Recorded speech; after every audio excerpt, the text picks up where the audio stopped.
심텍홀딩스입니다. 그렇죠. 심텍. 예, 심텍홀딩스하고 지금 오늘 둘 다 가격 제한폭까지 올라왔어요. 네, 그렇습니다. 일단 뭐 어떤 공시가 있었죠? 심텍 한번 먼저 소개를 해드릴게요. 심텍은 2015년에 구심텍이죠.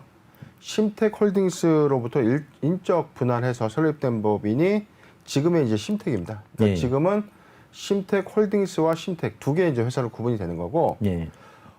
잠깐 공시를 좀 볼게요. 어제입니다. 어제 회사에서 공정 공시가 있었죠. 이 회사가 최근에 그 2분기 기준 연결 영업이익이 298억. 그러니까 작년 대비 흑자 전환했습니다. 그 다음에 매출액이 전기 대비해서 3,217억 증가됐고 당기순이익이 240억 원이 이제 늘어났다. 이 부분인데 잠깐 좀 공시할게요. 뭐냐면 저희가 이제 이게 예측했던 건데 이제 그럼에도 불구하고 어제 다시 정정이 나오는데 금액이 더 늘었어요. 기존 그 매출액이 1,149억에서 1,200억으로 상향 조정됐고 영업이익률이 904억에서 1,117억 원에 대한 영업이익률이 예상된다라는 공정 공시. 깜짝 어닝 서프라이즈로 오늘 강한 가격 제한폭까지 이제 상승하는 그런 이제 흐름을 이어왔습니다. 뭐냐면 이 회사가 그 반도체랑 모바일용 인쇄 회로 기판을 이제 만드는 회사입니다. 맞습니다. 이 회사는 삼성전자, SK하이닉스, 그다음에 도시바, 인텔, 그다음에 샌디스크 같은 우리 USB 만드는 회사 있죠. 샌디스크 같은 글로벌 이제 글로벌 이 기업의 전량 납품을 하고 있는 인쇄 회로 기판 전문 업체입니다. 이게 이제 올해 3월에 미국에 다국적 어떤 반도체 회사와 또 공급 계약을 또 체결했거든요. 그래서 이제 반기 이후에도 또 이제 깜짝 실적이 있을 것이다. 이런 기대감이 갑자기 이제 쏠리면서 아마 어닝 서프라이즈에 대한 이슈로 오늘 가격 제한폭까지 올라갔다. 이렇게 보고 있고 당분간 이 심텍은 3분기 내지 4분기에도 계속 이런 실적에 관련된 언급 이후에 주가는 좀 더 좋아질 거라고 저는 예상을 하는데 앵커님 보시기에는 어떠실까요, 이게? 일단 뭐 심텍이 작년에도 실적은 뭐 나쁘진 않았어요. 그리고 올해는 약간 이제 코로나 사태로 인해서 실적이 약간 조금 주저앉지 않겠느냐는 예측들이 많았거든요. 그렇죠. 근데 오히려 실적이 어닝 서프라이즈가 나와버린 거죠. 맞습니다. 그러니까 이거는 이제 시장에서 예측 못했던 상황이니까 바로 반영을 지금 받는 것 같아요. 그런데 반도체에 대한 부분들은 계속 기대감이 높습니다, 사실은. 왜냐하면 지금 삼성전자라든가 SK하이닉스 메모리 반도체 쪽에서는 지금 세계 1, 2위를 차지하고 있고 그리고 지금 앞으로 펼쳐지는 시대 자체가 인공지능, 그죠? 그렇죠. 그리고 주 4차 산업혁명의 핵심이 인공지능, 자율주행차, 그리고 1인용 드론 시대 뭐 이런 모든 것들 그리고 사물 인터넷 시장, 스마트 시티, 스마트 팩토리 이런 모든 것들이 IT를 기반으로 하고 있다는 것이죠. 그렇죠. 거기다가 더군다나 요새는 웨어러블 디바이스라고 해서 결과적으로 보면 IT와 의료기기의 융합 이런 부분들까지도 생각해 보면 결국은 이제 IT의 비약적 발전 이런 것들을 충분히 예측 가능한 영역에 놓여 있거든요. 그 관점에서 저희는 봐야 될 것 같아요. 주가 흐름을 어떻게 보는 게 좋을 것 같습니까? 주가도 긍정적으로 봐야 되겠죠. 왜냐하면 그런 이제 시장의 확장성적인 측면을 본다면 굉장히 긍정적으로 봐야 될 지금 상황입니다, 사실은. 그래서 앞으로도 조금 더 추가적인 상승들이 이어질 수 있지 않겠느냐. 그렇게 보여지고 심텍에 제가 아는 분이 예전에 근무를 했었어요. 근무를 했었는데 직원들 처우도 굉장히 좋습니다. 사실. 그러니까 그만큼 복지가 좋다는 것은 회사의 이익이 잘 나고 있다. 그렇죠. 이렇게 봐야 되거든요. 그런 관점에서 저는 뭐 심텍이 장기적 성장성은 어느 정도 인정을 하고 있는데 이렇게 단기적으로까지 어닝 서프라이즈가 나올 것이라고는 사실은 전혀 예측 못했던 겁니다. 뭐 추가적인 상승 충분히 가능하리라고 보여집니다. 뭐 어떻게 생각하세요? 저는 일단은 뭐 오늘 이 기대감 반영이 한 내일까지는 좋은 흐름으로 이어질 것 같고 예. 이후에 어떤 조정을 주는 예. 이 많이 이제 뭐 차익 매물이 나오는 구간 정도의 예. 조정 기간이 좀 긴 요 텀에는 좀 매수했다가 3분기 실적에도 한번 어닝을 맛보고 연간 실적에도 어닝을 맛보는 투자 전략을 제시해 드립니다. 네. 예, 알겠습니다.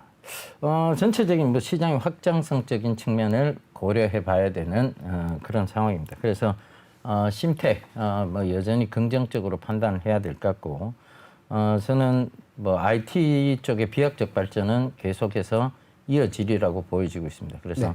그 부분 꼭 좀 참고하시면서 대응하시면 좋겠습니다. 자, 다음은 TA항공, TA홀딩스입니다. 네네. 예, 자세히 좀 설명해 주시죠. 오늘은 뭐 항공주들 결과적으로 보면 뭐 최근에 워낙 뭐 어닝 쇼크가 예상되는 쪽이고, 그렇죠. 예, 뭐 어떤 좀 특이한 공시가 있었습니까? 예, 먼저 그 T홀딩스를 보기 전에 T웨이 항공을 먼저 보겠습니다. 예, 이 회사가 유상증자 결정을 했었거든요. 예, 예, 근데 어제죠. 예, 자, 기타 경영 상황을 통해서 유상증자를 중단했습니다. 예, 예, 즉 철회를 한 겁니다. 이게 뭐냐면 유상증자 중단으로 인한 신주 인수권 증서 매수 보상. 이게 뭐냐면 증권 신고서까지 통과가 됐고 예, 투자 설명서까지 교부가 돼서 주주 배정 유상증자가 진행 중에 있었고, 즉 우리 주주 배정이면 이게 주주들한테 먼저 배정되는 신주 우선권이라는 게 있잖아요. 예, 예, 이 워런트는 사실 판매가 가능합니다. 예, 그러면 이 제3자가 이 신주 인수권을 매수했을 때 예, 유상증자 철회했다는 당연한 보상을 받아야죠. 예, 보상이라는 건 예를 들어서 제가 워런트를 3,000원에 샀다. 그렇다면 이제 3,000원에 회사가 다시 보상을 해줘야 되는 겁니다. 그렇죠. 예. 예, 그건 이제 워런트 보상인데 신주 인수권 증서의 매수 보상이다. 이게 뭐냐면 예, 예, 회사가 갖고 있는 돈으로 갑자기 사준 게 아니라 예, 예, 고객으로 받았던 돈을 정리하는 과정이다. 예. 이렇게 이해하시면 되고, 여기서 지금 보는 대목은 주주배정 유상증자가 철회됐다. 예, 예. 이게 뭐냐면 지금 업황이 너무 안 좋거든요. 그렇죠. 이 저가항공 시장은 특히나 더 안 좋습니다. 이스타항공은 지금 제주항공으로부터 거의 계약 해지와 다름없는 통보를 받은 것과 유사하고, 현대산업개발도 지금 아시아나항공의 인수를 철회하려는 그런 움직임이 좀 포착되고 있고, 예, 예, 이런 상황에서 이 자금 조달마저 용이하지 않은 겁니다. 예, 예, 그러면 저는 이제 3분기, 4분기는커녕 내년도 사실은 더 불안해지는 요소거든요. 근데 예. TA항공이 그래도 유보금으로 좀 잘 버텼는데 이번 유상증자의 철회가 좀 어떤 파급을 갖고 있을지 조금 이제 관심은 좀 되고 있고, 어떻게 볼까요? 이제 유동성은 이제 끊겼다 이렇게 봐야 되는데. 뭐 업황 자체가 워낙 안 좋으니까 뭐 이게 할 얘기 없습니다, 사실은. 네. 뭐 지금 당장 이게 업황이 살아 돌아올 기미도 사실은 조금, 뭐 어제만 해도 일본에서 지금 네. 하루 확진자 수가 1,000명이 넘었어요. 그러니까 하루 확진자 수가 1,000명이 넘는 바로 이웃 국가가 지금 그렇고 있다. 이 얘기는 지금 사실 뭐 해외 여행은 거의 불가능한 상태라고 봐야 되고, 국내 정도의 여행인데 그것조차도 지금 뭐 국내선만 운행할 수는 없는 거 아닙니까, 그죠? 예. 그렇죠. 그러니까 그 국내선이 또 몰리면 당연히 영업이익률이 더 줄 수밖에 없는 거고, 뭐 항공사 경험 있으셔도 아시잖아요, 네. 그죠?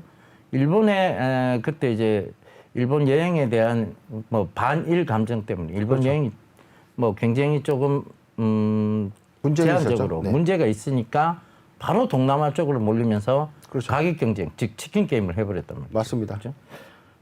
그런 관점에서 보면 역시 지금 저가 항공사들도 출혈 경쟁을 할 수밖에 없는 그런 상황이 놓여져 있어요. 그러니까 워낙 업황 자체가 이 코로나 사태로 인해서 굉장히 어닝 쇼크를 가져올 수밖에 없는 그런 업황으로 분류가 돼버렸기 때문에 사실 투자도 뭐, 쉽지 그렇죠. 않고, 암흑이죠, 암흑. 네, 투자도 쉽지 않고 M&A도 쉽지 않습니다. 그렇다고 갑자기 항공사가 진단키트 하겠다고 얘기하겠습니까? 못 하겠습니까? 그렇습니다.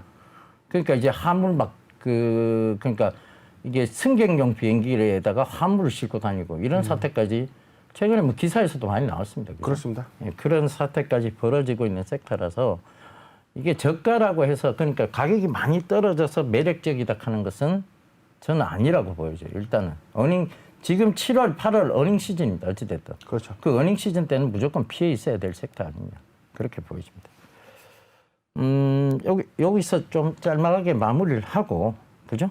네. 뭐 다른 하실 얘기 있으십니까? 아닙니다. TV 홀딩스나 뭐 TV 항공은 업황의 부진, 그 다음에 자금 조달마저 불투명해진 이런 상황에서는 예. 조금 어떤 매수 관점보다는 매도 관점 내지는 어떤 관망 여부에서도 좀 제외하고 보는 게 좀 맞지 않나. 비는 좀 피하고 보는 게 좋다. 이렇게 좀 해석이 됩니다. 예. SP열셀입니다. 자, SP열셀은 어떤 특징이 있습니까? 예, SP열셀은 7월 20날 공정공시 통해서 또 호실적도 발표를 했죠. 예. 잠깐 공시를 좀 보겠습니다. SP열셀입니다. 매출액은 전년 동기 대비 33% 증가했고 영업이익이 216% 상승하면서 깜짝 어닝을 좀 보여줬죠. 그리고 당기순이익도 흑자 전환되면서 기대감을 좀 나타냈던 종목입니다. 근데 예, 이게 예. 갑자기 이제 어제죠. 이 회사가 자기 주식 처분 결정을 했습니다. 잠깐 내용을 좀 볼게요. 자, 금액이 100억입니다. 100억. 102억 6천만 원. 예. 처분 예정 기간은 7월 30일부터 10월 29일까지 이제 약 3개월의 텀 동안 100억 정도 되는 이 자기 주식을 처분하겠다. 이게 제3자에 대한 처분이 아닙니다. 예. DB 금융투자를 통해서 그러니까 위탁 매매를 하는 거죠. 예. 그러니까 동부금융투자에서 예. 이 매도에 관해서 회사에 위탁을 받아서 예. 자기 주식을 처분한다. 이런 내용입니다. 이게 단기에는 사실은 주가 가치의 희석이 조금 불가피한 상황으로 좀 보여지는데 예. 이런 종목 어떻게 봐야 될까요? 글쎄요. 이건 사실은 조금 꼼수가 보인다 이렇게 봐야 되겠는데요. 저희는 제가 봤을 때는 단기적으로 의도한 부분이 좀 있었다. 네. 그렇게 보여지고 그 의도한 부분대로 조금 주가가 좀 올라오고 난 다음에 그 다음에 이제 어김없이 꼼수를 드러내는 지금 그런 상황이 아닌가 보여지는데 어떻게 생각하세요? 제가 이걸 지금 맞게 보고 있는 건지. 예, 정확하게 예측하신 것 같습니다. 뭐냐면 자, 공정공시에 호실적을 내놓고 갑자기 때 아닌 자사주 100억을 장내에서 처분하겠다. 그러니까 저는 사실은 어떤 이 회사의 어떤 의사결정도 존중합니다. 하는데 조금 더 어떤 벤치마킹 할 수 있는 아까 PSK 같은 그런 형식의 어떤 대체 투자도 좀 좋지 않았냐. 왜냐면 100억 정도 되는 자사주의 규모라면 교환사채 발행이 충분했거든요. 예. 더군다나 어닝이 있었고 이 회사가 갖고 있는 어떤 성장성으로 봤을 때도 이 회사가 연료전지를 만든 회사인데 이익률도 좋습니다.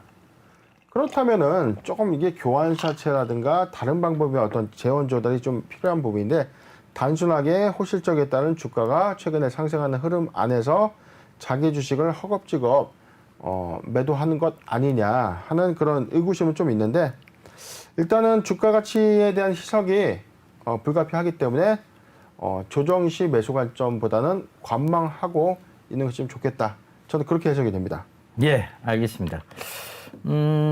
지금 오늘 7%나 빠지는데요. 네네. 예, 그럼 조정 시 매수 전략이면 지금 매수 전략을 펼쳐야 된다고 보시나요? 아닙니다. 그래도 이 자기 주식이 어느 정도 좀 소화되는 시점이죠. 그렇죠. 그러니까 제가 말씀드린 조정 시 매수 관점이라는 건 회사는 자기 주식을 처분하면 자기 주식 처분 결과 보고서를 공시를 합니다. 예. 그 결과 보고서를 보면서 우리가 매도 물량이 많이 줄고 있구나. 예. 처분이 상당수 진행됐구나. 라는 관점에서의 어떤 접근 방법을 말씀드린 거고 오늘 빠졌으니까 사야지. 이건 아주 위험한 겁니다. 분명히 자기 주식 처분 결과 보고서를 보고 매수해도 늦지 않다. 이렇게 좀 말씀드리고 싶습니다. 예. 당분간 좀 기간 조정은 조금 더 이어진다고 봐야 된다. 그렇죠. 이 말씀하신 것 3개월간의 같아요. 내용이 있죠. 예. 가격 조정까지는 아니더라도 기간 조정이 이어질 수 있는데 기간 조정에서 추가적인 가격 조정도 가능해 보이는 부분이니까 조금은 신중하게 접근을 할 필요가 있다.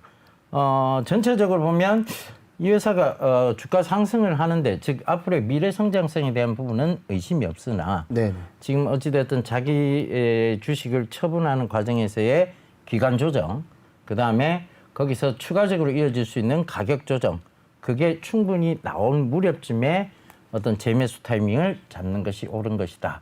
이렇게 정리해 주셔요.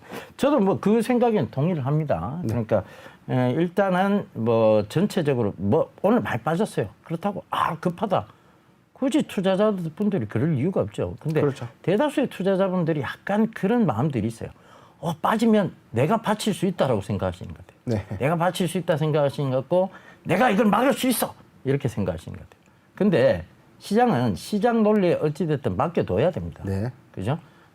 그것이 정상적인 시장 흐름, 즉 시장 분위기를 흐리지 않는 부분이고 시장 질서를 교란하지 않는 부분입니다. 네. 그러니까 그런 부분들로 참고를 해보시고 그래서 거기서 충분히 가격 조정 들어왔을 때 들어가셔도 그리고 기간 조정 들어왔을 때 들어가셔도 늦지 않습니다.